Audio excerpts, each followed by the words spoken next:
Okay. So after was shaking so hard that I got so scared that I don't know what happened to me. I was like a blackout. But to, after a while, I opened up my eyes as I'm laying on the platform. Seems that somebody, somehow, they took me out. And I, laying about, I don't know, about 10, 15 minutes, and then I open my eyes, and I see a lot of people around me looking at me. And I was somehow like ashamed. I don't know why. And I got up. I took my sandwich, that was wrapped in a paper, and I wait for the train. And another train came in. I walked in. I went to work, and that's way it happened. And This happened after you were already working in this place for 6 months, right? yeah, yeah. Okay. And so then, Okay, so now we go back to the story. You walked away from the job doing turning at the plastic place, right? so yeah, Okay, so what was your next job? that next job I was looking. I couldn't get it, and meanwhile I have to pay my maintenance, to pay the missus rent and eat. So I came in one Sunday to my uncle, and there he had a friend, a plumber that came in, and he says and he knew me. So he says, "Why don't you look for a job?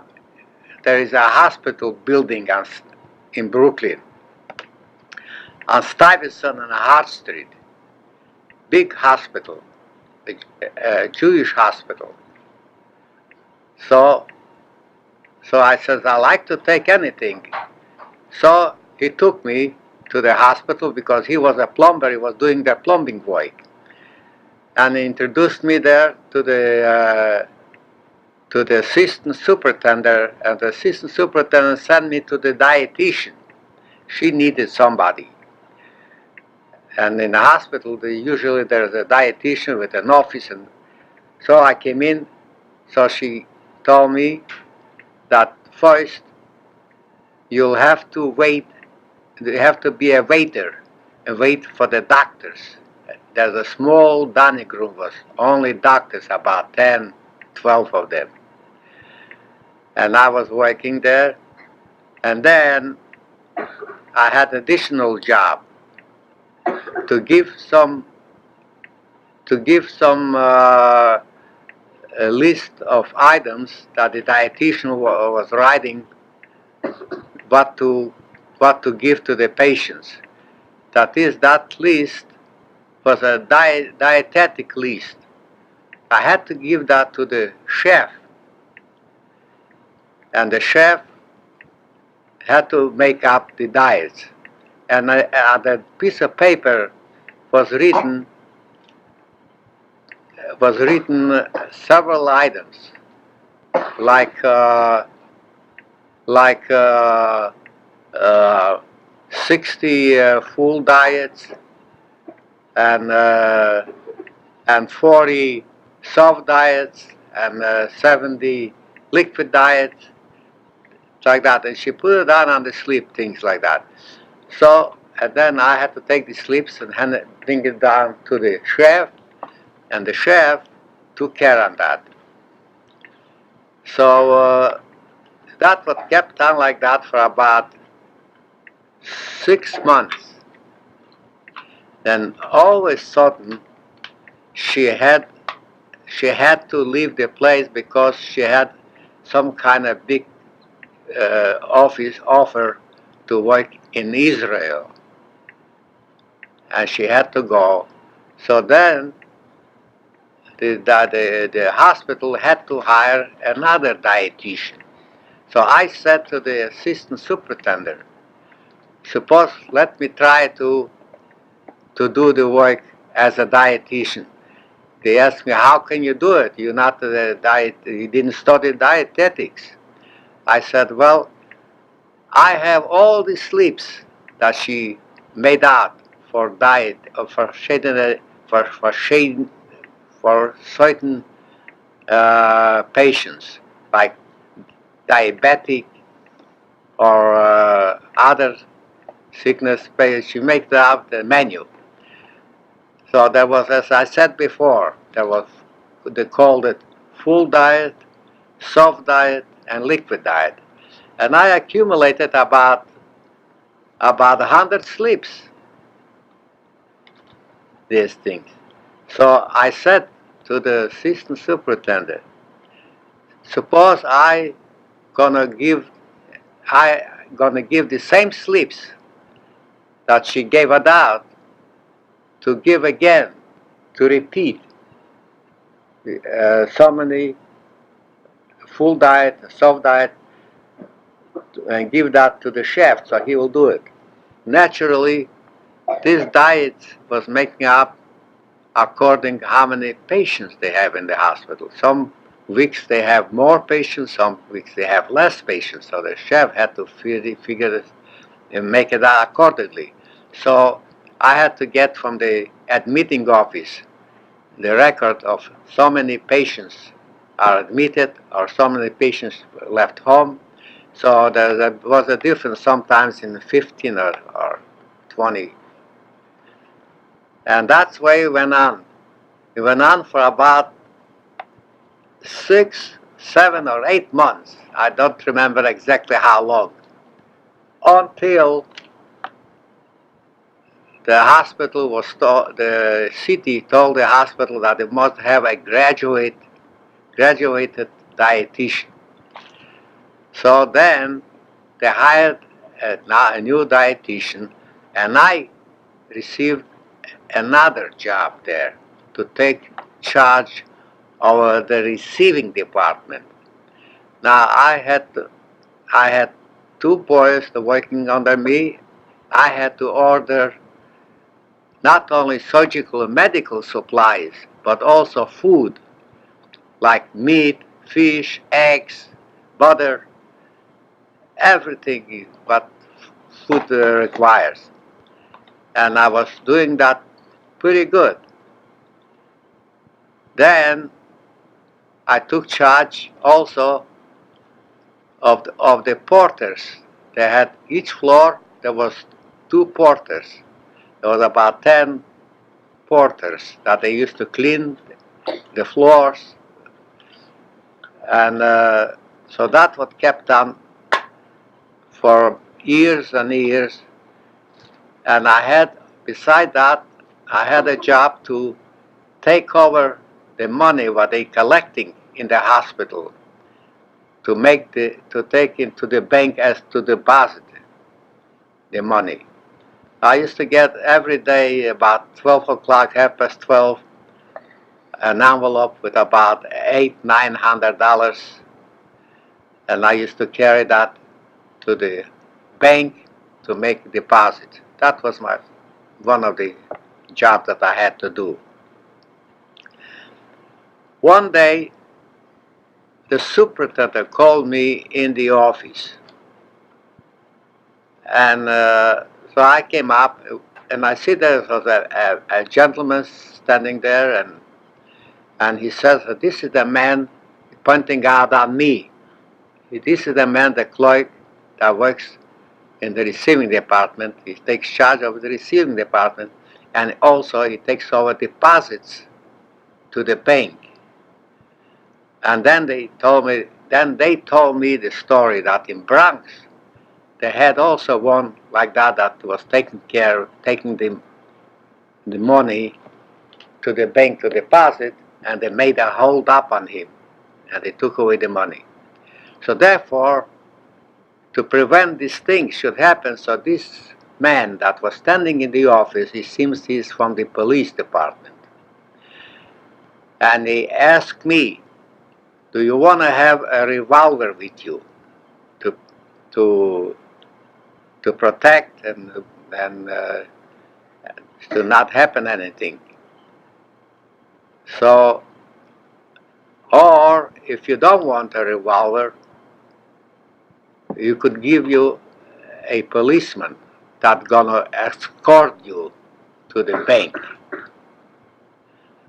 So I was thinking about what I should do, which which which offer I should accept, and somehow I was afraid to take a gun, a revolver, because you can never tell. Sometimes if I have a revolver with me all the time, maybe I'll get into some kind of fight with somebody and I'll pull out a revolver and shoot him.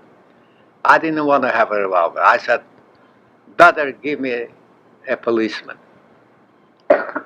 So they made up. So the policeman used to come every day, 12 o'clock sharp. And I used to go to the bank with him and to make the deposits. On the way going there, so the policeman was teaching me how to be careful that they should never, somebody should make a hold up on you. So he was teaching me, when you walk on the sidewalk, don't walk close to the stores, to the door of the store, to the doors of the hallways from the buildings. But you should walk on the end of the sidewalk, closer to the gutter. Because if you walk close to the doors, to the houses, they pull you in a hallway, and you're through. They take away on you everything. So he was teaching me that. But I said, I hope it never happen that. So, but nevertheless, he was going with me every day. Now, this hospital was getting a certain amount of money from the Jewish Federation. They were getting something about $50,000 a year. And the hospital used to get about $25,000 from the city a year. So one day, the Federation decided to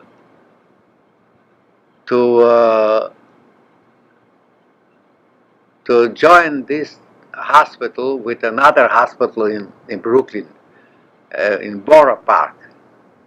The name of that hospital in Borough Park was Maimonides, the name of it. Now, the Federation had more to say about the hospital than the board of directors of the hospital, because they gave the money. So therefore, they assured me and they assured all the workers in the hospital that they'll get the same jobs in the new hospital, the Maimonides Hospital in Brooklyn, Borough Park. When it took about 2 months, meanwhile, I had to pack all these instruments, the surgical instruments and other things, make cases and cartons to ship to the Borough Park Hospital. And then I found out that I couldn't get there a job as I had here, because they had there a man that worked already about 8-9 years. So I could work only as an ordinary worker. And I refused that to do, because first of all, I wouldn't be able to get the same amount that I used to get here. Although I didn't get here too much, I had here something like $200 a month. And the ordinary workers those days, they used to get around $100 a month. So I was trying to get a job, something equivalent to the one that I had in the hospital as a take charge of somebody of the kitchen help or porters or some to manage them. So I sent a letter to Gimbel's department store and to Macy's department store. And I sent also the big stationery store, a big one. And I get letters from each and every one of them that they want to see me, to have an interview. How long were you working in the hospital at this time? Oh, in the hospital I was working, I would say close to 30 years. What year was this when they decided to make the move? 1950. 1950. Um, Okay. I came in I started to work in the hospital in 1920. In 1950, I left. I left because I couldn't get the same job as I had. Right. So I sent out, as I said, I sent out letters to these department stores, and I found out, and Ilana has a question to ask. Ilana has a question to ask. Yeah. Go ahead. how come they took your hospital and made it into another in the one? They were trying to save money, Ilana, so they combined. They put everybody into one single hospital. one of the reasons why they combined together is because this really originally there was erected that hospital especially for Jewish people, but the neighborhood changed so much that it didn't answer the purpose. So therefore, they had to close up here and they increased the budget of the humanities hospitals. This $50,000 they used to give here, and that was the result. So, as I said before, I sent letters to the different departments, like Macy's and Gimbel's and others. And then when I received these letters that they want to see me to have an interview, I thought to myself, I'll take Macy's. Macy's is the biggest store. So when I came there, I had to fill out an application and tell them how much I'm qualified to do managing work. And by the way, when I went away from the chemical factory, they gave me big references, papers, and here in Macy's I show the papers. So meanwhile they say you have to work in a department where they're making packages for the soldiers abroad. Packages abroad. By the way, I forgot to say that when I used to work for the hospital, that means about being there about 10 or 15 years, something like that. At the same time, I was already mature enough to get married. And I got married, and I had 2 children. And being I'm a family man, the money that I earned wasn't enough to keep up, to give everything what a family needs it. So I decided to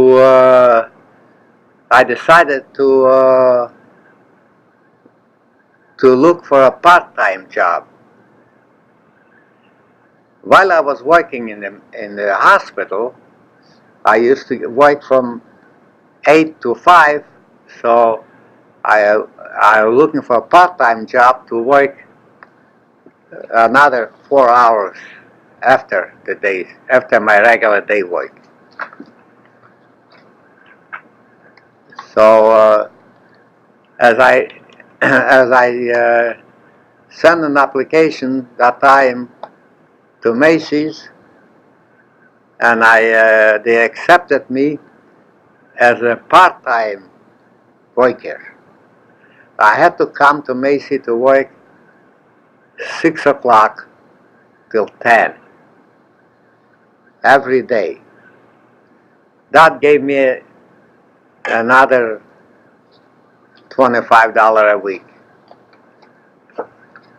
So, and I was working there, and everybody was very pleased with me. And I used to get even written compliment from the office. The foreman, I had a foreman over me, and the foreman didn't know what to do with me. He was so nice to me, and I used to put in work. So I put in, so I was working in the department where they making packages for the soldiers. That was something like let's see, 1944. Exactly, 1944. I was working part-time. But then later on, about 8 years later, as I said before, the Federation closed the hospital. The name of the hospital was Beth Moses Hospital, and they united together with the Brooklyn, their Maimonides Hospital. Maimonides Hospital. So I was working as a part-time there. One day, So you wrote an application and they called you down and you became full-time? yeah, no. No? I worked part-time, and as I was working from 6 to 10, we were about 9 or 10, 12 people with me. But one day I see in the back of the partition there where I worked, a big noise. The foreman is yelling something terrific. Did you see me? Did you see me? This voice I heard. And I go over and I see there are 2 detectives got a hold of this foreman. And that was just at the time when I'm about to go home, about 10 o'clock. It seems that he used to take some merchandise.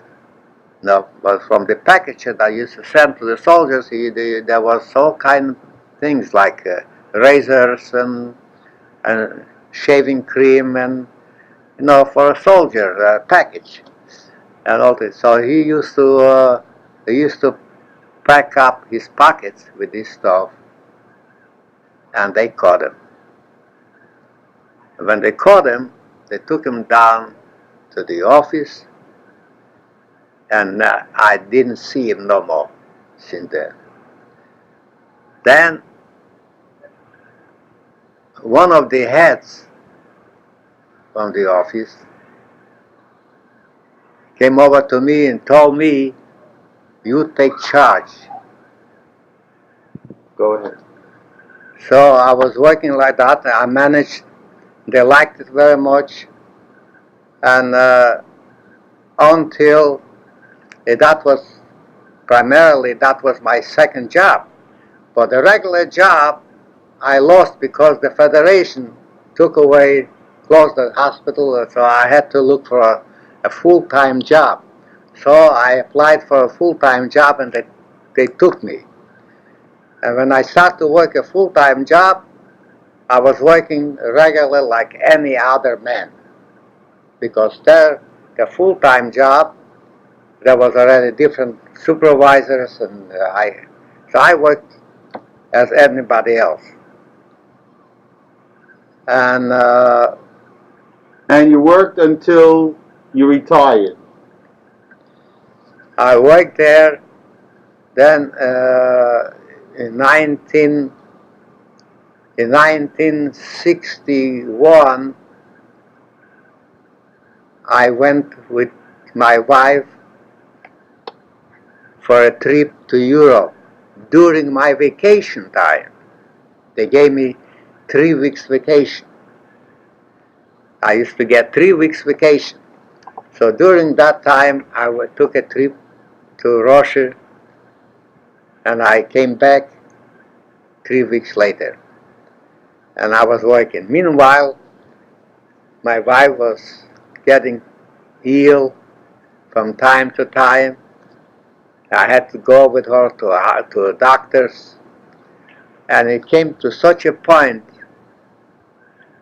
that I had to leave. I had to leave the place because I had to take care of my wife. I resigned and told them I may come work part-time if I'll be able. So when I resigned,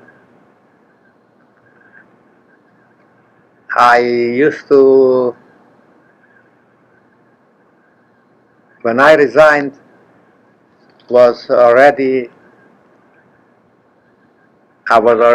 near 70. I started to get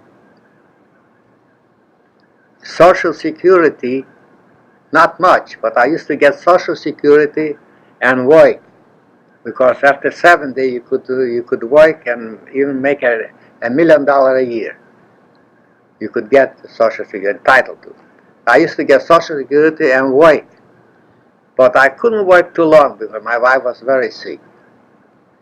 I worked another year, but at the same time, we started to save money. And as I said before, that I had a 4-family house. I used to get leftover some money, profit from the house too.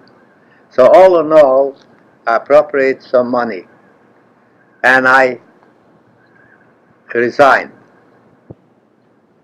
So then, the situation changed in different way. The whole neighborhood got it changed because a lot of people, not desirable people, used to come in to live there, and we were afraid to come home nighttime. The whole East Flatbush changed, and so we decided to go to Florida. And when we came to Florida, we were here a couple months, and I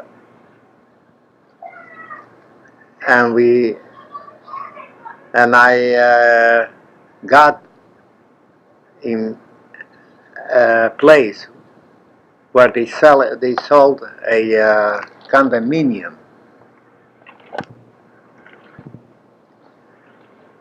I remind myself, I forgot to tell you that what happened to me years back when I was single yet.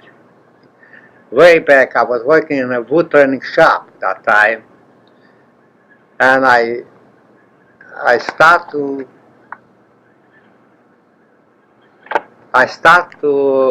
buy This is the wood turning shop before you worked in the chemical factory, Yeah, right? yeah. Okay. This is okay. I want to get that straight. Yeah. Yeah, go ahead. And I was busy, daytime and evening time. But Saturday night, I used to go to dances. That time, every Saturday night, I used to go to a dancing hall to dance. I was a young fella, and I was dancing with one girl, and I liked her, and I danced with her all night practically. Then I went from there. We went to the restaurant. We had a cup of coffee, and then I took her home. And she happened to live in Bronx. I lived in Brooklyn, East Flatbush, Rockaway Parkway somewhere. So I took her home. The dance was finished around 11:45. Then by the time we got through with the coffee, I went with the subway to Bronx. It was wind up something like 1 o'clock, 1:30. And then I said goodbye to her, and I went back home. On the way back home, the express train didn't run no more, only the local.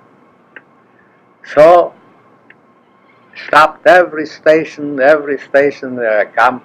So I came home, was about 4 o'clock. So I came home, I lay down to sleep, tired, and I was sleeping. And about 6 o'clock, maybe I slept 2 hours or 3 hours. About 6 o'clock in the morning, the missus, where I used to live, because that time I was only a young boy. So the missus knocked on the door and opens up and comes in and says to me, she was very friendly, very familiar with me, because I lived there a couple years. And she wakes me up and tells me, Joe, can you give me $10? The milkman is here. I got to pay him $10. And I was very sleepy. I took my pants from the hanger off, and I take out the wallet, and I give her $10. And that was the end. And she went out, and I fell asleep. I was disturbed. So I got up maybe 11 o'clock. First thing I got up, I went to the barber shop. Sunday barbers used to work that time. So I took a haircut. I don't remember a haircut or a shave. And I took out from my vest pocket $5 bill, something like that. He gave me change. And I went from there 4 blocks further in a restaurant, and I had my breakfast. And then I look around. I put my hand in the side pocket, and I see I had cash about $150, I think, and pound ticket, couple $100, all gone. The wallet and everything. I got so upset. What can I do? What can I do? I didn't have a suspicion that the missus took it, that somebody took it out. What I did, I went to the police, to the detectives bureau there. And I walked in and I said, can I see a detective? Something happened to me. So they point out over that door to go. The officer that was sitting there, I opened up the door and there was about 20, 30 detectives sitting there talking. And I said, they asked me, what do you want? I said, can I see a man privately? I want to talk to him. So one man came out, and I told him the story about the pound tickets and money. And the morning I get up in the morning, and I went to the barber shop, and from there I went to the restaurant, and then I find out money gone. So it's all right, I'll see to it. So I'll pay you whatever's coming to you. He went right away to the barber shop. Started to question everybody. Anybody was near him, anybody was trying to fool around with him, or yes, the helpers, the working men, and the owner, they just say no, they don't know nothing about it. He came, we gave him the haircut, and so then he went to a restaurant. I told him which restaurant I ate. Went there, and there we were trying to find out. Don't know. So he comes over to me and says, I'm going to work on it yet. I'll see. Maybe I'll be able to detect that. All right. The whole day. So then, about 2 o'clock, I went to Bronx to another uncle I had in Bronx. And I stood there about 10 o'clock till about 10 o'clock at night. I came home at 11. I went to bed, tired. Monday, I got to go to work. I went to bed. Meanwhile, when I went to the detective to tell him what happened to me, I also made a big rumpus in the house, the missus. Anybody was here, anybody came nighttime. Because when I was sleeping, you could carry me away. I didn't. She said, no, nobody was. So, when I came back from Bronx, about 11 o'clock, I went to bed, and I lay down in bed. I pulled the quilt off, and I straightened out the pillow, and I see under the pillow lays that wallet.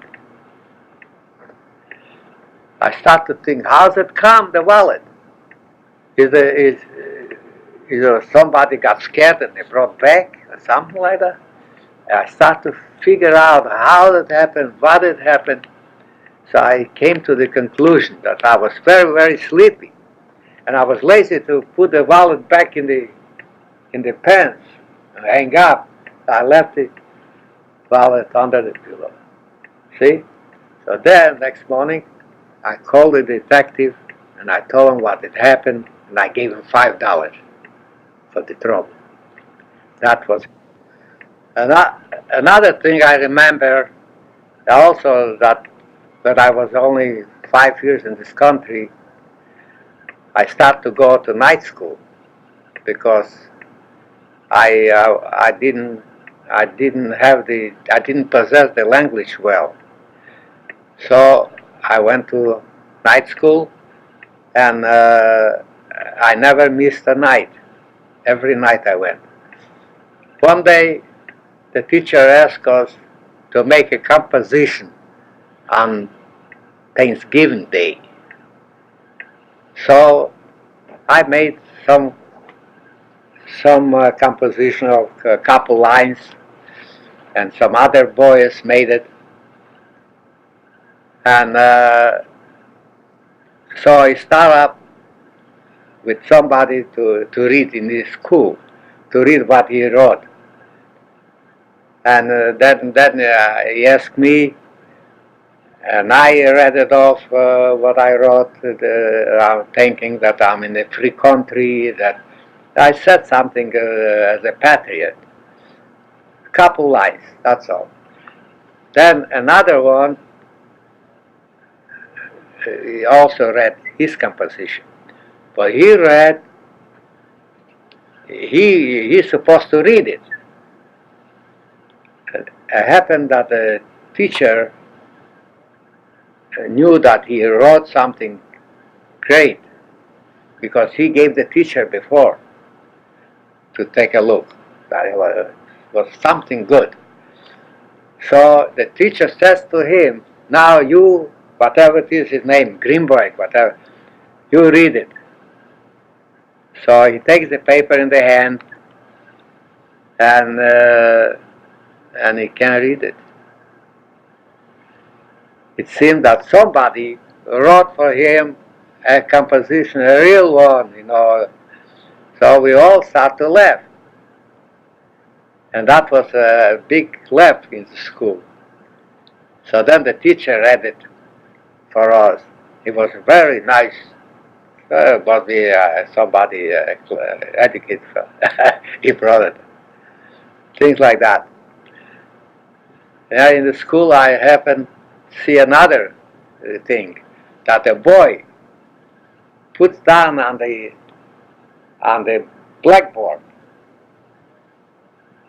21 dash 35 dash 45 dash so much. It goes in the millions and billions. Now, how good it is, the memory is so good that he rubs it off and he writes it down again on the other board. He writes it down again, the same thing, about 29 numbers. And he could rub it off and he writes it down the same thing. How could he do it? So finally, he confessed. He lived somewhere far in Bronx. So every station, the 21st Street, 36th Street, you know, every day he rides on the train. So he had his number, see? So that was also something. You want me to show you? Yeah. All right. So, is it on? Yeah, it's on. Oh. So, that was funny, isn't it? Yeah. Yeah. How long were you had the same teacher in night school all the years? How many years did you go No, to I night had school? whole season. I had one teacher. I had. How many years did you go to night school? I went about 3 years, and then I went to evening. Oh no, high school. You're talking about high school? I went about 2 years. And before high school, you I went to public school. for how long? I used to go and stop because I had to work. But here, later on, as I was here, the longer I was in country, I saw the necessity to obtain the language so that you could go among people and talk. See, because I lost that time. I worked in a Russian factory. I lost 2 years for nothing. Anyway, but when I went to evening high school, I took a great interest in it. And while I went to the high school, I still kept on going, even I got married. And I got married, and I used to go every night, come back home at 9 o'clock after night. So when I went to school there, I took up Spanish and history, ancient history I took up, and algebra, and English. In English. And also biology. I used to draw the picture of a fish, and also I took up about the trees, the leaves. Why they are green? Because they are green because the reflection of the sun makes it green. There's a certain name of it, they call it. Photosynthesis. Yeah, something like that. Yeah, okay. I took up this matter. It was very, very good. So I went there. That was When you were going to when you were working in the hospital, you were still going to night school too? you know. Yes, I went to the hospital. Yeah. Well, you were in the night school when you went to the when you Yeah, worked in the hospital. I did. Okay. Now, The thing comes to my memory is when I was working in the hospital, the superintendent knew that I could draw very well, and he asked me to draw on a paper the nursing home, how it's situated, the rooms, how they go. And I made it, believe me, no architect would make better. The supervisor and the superintendent, they all were taking around this page and they were showing. I say I didn't go for a week in the receiving department no more. I was busy on that. He had to needed something for insurance or construction, something. He needed that thing. So I had that thing. yeah. Okay.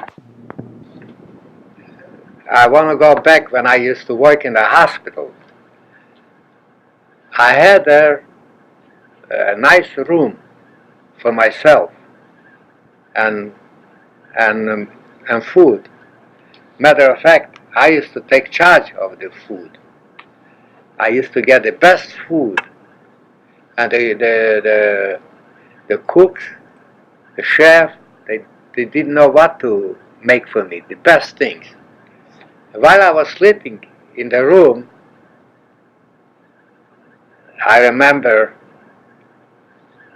So the chef, I had two cooks. One cook was for night noises to cook, and one cook for daytime. So when I was sleeping in the room, I heard that from the next room where the night cook sleeps, he gets up 6 in the morning and he runs somewhere. He has to work 7 o'clock at night. He has to start to work 7 at night to make the meals. He gets up 6 in the morning for what? He gets up and he runs. It was something in my mind I couldn't understand. So one day I asked him, "Where do you go 6 in the morning?" I see every morning he slammed the door. He says, "I'm doing jogging." You know, jogging. Oh yeah? I said, "How about me? I want to go with you." He says, "Come on." So 6 o'clock in the morning, he used to come and knock on the door and wake me up, and I used to run with him. Summertime. So I run about maybe about 2 miles, not jogging but running. And he told me how to run and how to breathe because he had this experience. And we run from Myrtle Avenue to Williamsburg Bridge and further up yet and back. But when we used to go one way, we stopped near a candy store. We had a cold drink, and then we run back every day like that for a long time till he got married and he went away. So that happened when I was doing with him, running with him. So now I used to go to dances always While you were at the hospital. while I was in the hospital. Right. And I used to meet a lot of girls. And I had also an uncle, not in the Bronx, but in Brooklyn. I had an uncle. So I was telling him that I was dancing with a girl, a nice girl, did that. Maybe I'll go out with her for good. So, but I just said it. Then the uncle says, my next house, there's a family, there's a girl, such a fine girl. Oh.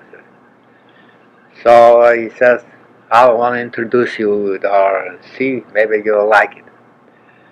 So when I saw mother,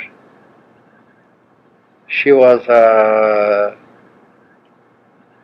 about 30. I was about 35. And I went out with her in the movies and were talking about that thing. And I liked it the way she was talking to me. In a very clever way. Now, one thing what made me get more intimate with her, more to decide to get married, is because when I spoke with some girls way before about getting married, and I told the girl in a truthful, because I didn't want to fool her that she should point the finger at me that I was lying. I was telling her I don't earn much money. I earn only 100 and 125, then he gave me $125 a raise. I earn only $150 a month. Girls that time used to work in the needle trade used to make $70 a week. But I had room and board, naturally. But I said, if we get married, I have to get an apartment, and that's all I earn, $150 a month. Would you go to work to help me to keep up a home? I used to ask the girls. Some girls says no, some girls was explaining me why they don't want. You see, one girl says, I'm going to work in a shop, and I'm dreaming. Someday I'll get married, my husband gonna have a nice home, and bring me all the pay, and I'll have a nice living. Here you say I should go to work. I don't like it. She used to say that. Now, when I got more acquainted with Mama, and I presented her this difficult question. Now look, I don't get enough money. I earn only $150 a month. We're gonna have to pay rent. By the way, at that time, when I went out with this girl, with Mama, I had already a house with an uncle in Partners on 95th Street, not 96, on 95th Street. So I told her, to Mom, and I said, that's all the situation. Would you go to work and help me to make a living? You know what she said? The thing is this, if you love your husband, you do anything. I liked that. And that's what I got married. That was exactly 1930, September 1930. And we went on a honeymoon to Niagara Falls. We were there 1 week in Niagara Falls, then we came back. We went for 2 weeks in, not in the workman circle, the other one, the communistic camp. Arbitrary? No, not the arbitrary. There was a Kinderland. That was a communistic camp, and she was more inclined to be in a radical movement, because she was toiling, working hard in the shop, and she realized that you have to fight for better condition, where it is. I didn't know these things. I was so ignorant of that, because I had the best food, best service. I didn't know these things. So she took me to the Kinderland. There, as soon as I came there, right away the people there, any man comes in, they make him as a member of the party. I didn't want to be a member of the party. They were very angry, but I have a suspicion that they did something to me there in the cab. What is suspicion? At dinner time, I want to have chicken. All right, they gave me chicken. I had dinner. Then I had cramps. Later on, I had cramps. But you know, severe cramps. I was rolling in bed. Oh, terrible. And I know they gave me something that affected to get even on me. Well, anyway, that's beside the point. Another thing happened there.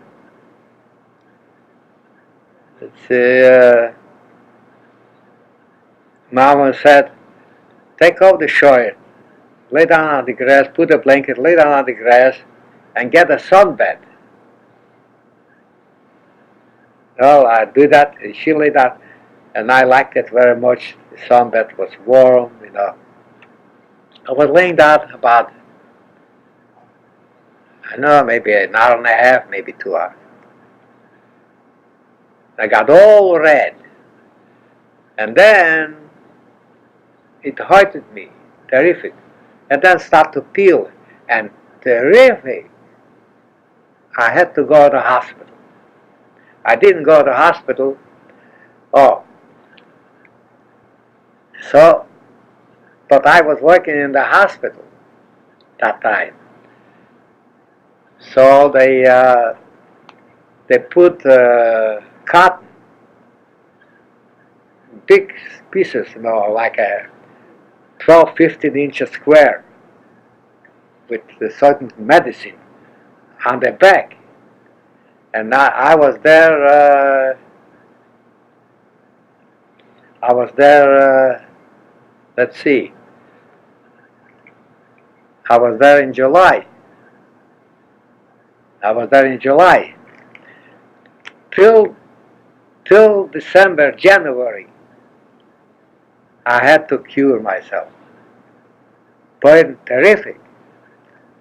And you're only an hour and a half in the sun? Huh? You're only an hour and a half in the sun? Only an hour and a half, because I never in my life, till that time, I never in my life was naked in front of it. My skin was white, like milk. That had a terrific effect. And, all right. There's another thing. When you got married, you moved right out of the hospital, or did Mama stay with you in the hospital for a while? Oh no, when I got married, I worked till 1950. No, did Mama move in with you in the hospital? No. You got an apartment right away? I had an apartment because I bought, as I said before, I bought with my uncle. And you lived in that house? No, I was alone. I lived in the hospital, but when I got married, I got an apartment then. Where? The house that I bought in Brooklyn, Okay. 96th Street. 95th Street, you mean? 95th Street. Yeah. So, but my uncle, at that time, he's a different uncle. He married a second time. So the woman was trying to take advantage of me. You know, they cheated me, you know. I gave $5,000, he gave $5,000, we gave $10,000 deposit on a 4-family house, and he took a 5-room apartment, and he paid only $35 for the rent. The rest of them was paying $70, $80. He paid only $12 and charged me $15 for taking care of the house. There was nothing to take care. He was cheating me. It's not him, it's she. So finally, I couldn't get rid of him. So I didn't know what to do. I want to sell the house. He says he doesn't want.